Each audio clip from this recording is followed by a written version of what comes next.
Good morning guys, and welcome to this edition of Hikelopedia. Today we're doing something a bit different. I know I always say that, but this time I mean it. Today we are doing some urban exploring. I'm going to take you on a little trip around a millionaire's paradise. Or at least that's what the planners thought when they first came up with the idea. Welcome to Guggenheim.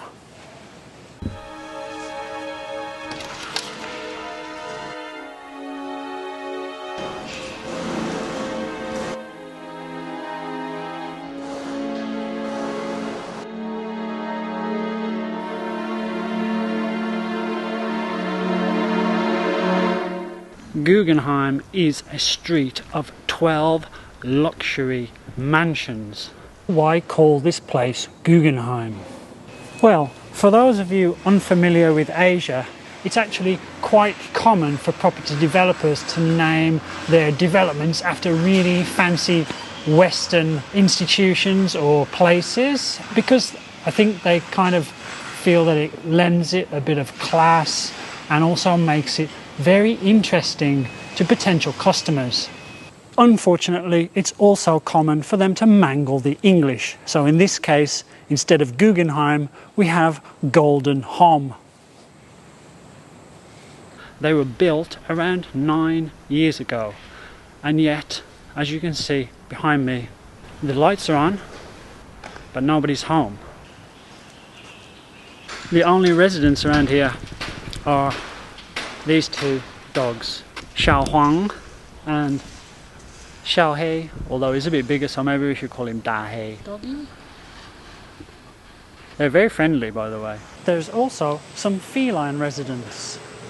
So how did I discover this lost millionaire's playground? Well, I won't lie, I live just around the corner, and basically I was out for a walk one morning and I just came across the street and thought, all these lovely houses, they're empty. That's interesting.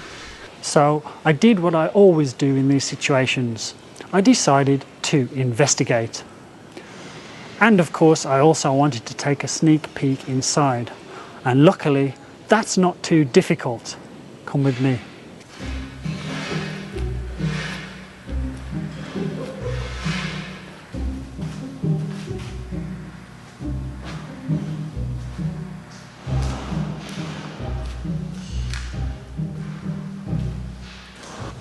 As I mentioned earlier, these places have been built for almost 9 years, and yet they haven't sold, which is kind of strange considering that Hsinchu, because of the science park, is a pretty wealthy place. There are a lot of rich people.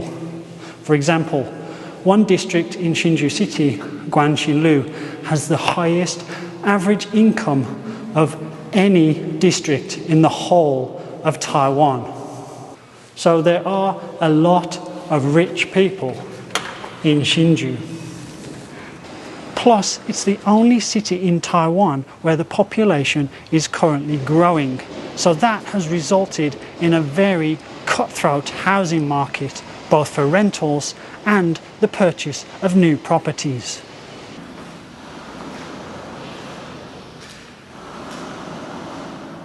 Now, these houses have everything that a wealthy person could desire. A 2 to 3 car garage, lots and lots of space. A hot spring in your garden, balcony space galore. An elevator or lift. And the number one selling point for me, a spiral staircase.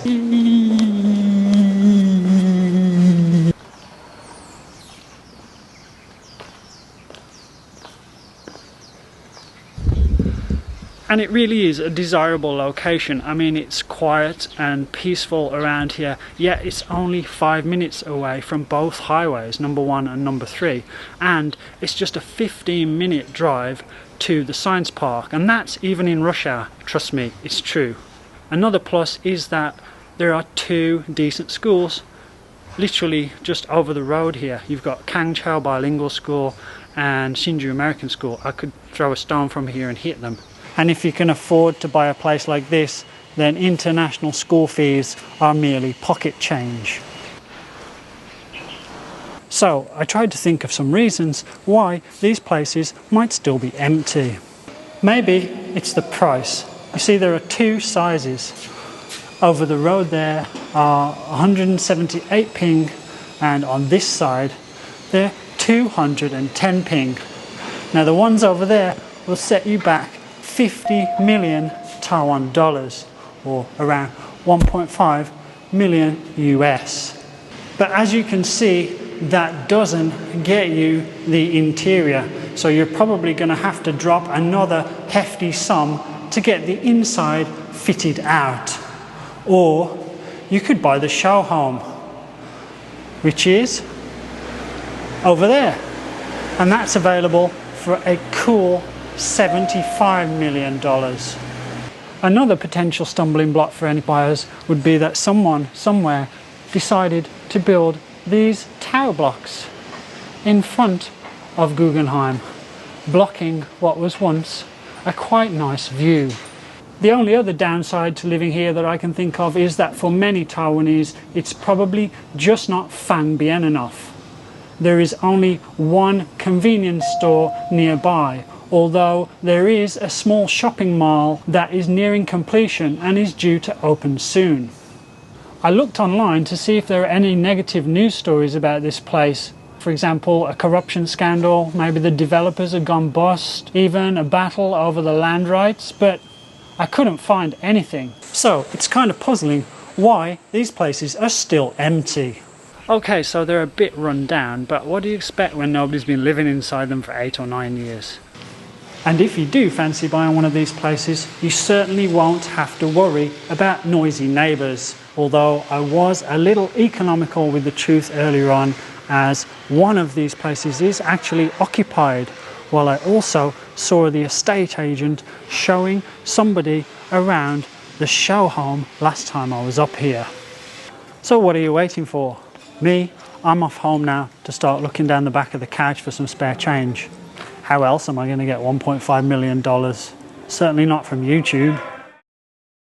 Alright guys, so that is it for today's video. If you enjoyed this kind of subject matter and you'd like to see something similar in the future, just let me know in the comments. And also don't forget to give me a like, subscribe, and hit the bell for notifications to catch my content every Saturday morning. If you'd like to help the channel, then you can click thanks down below the video, or head on over to my Buy Me a Coffee page to see what you can do over there. Plus 3 coffees for the chance to get a Hikelopedia embroidered patch. Alright guys, I got a short walk home now for a change, so in the meantime, take it easy and I'll see you next week. Over and out.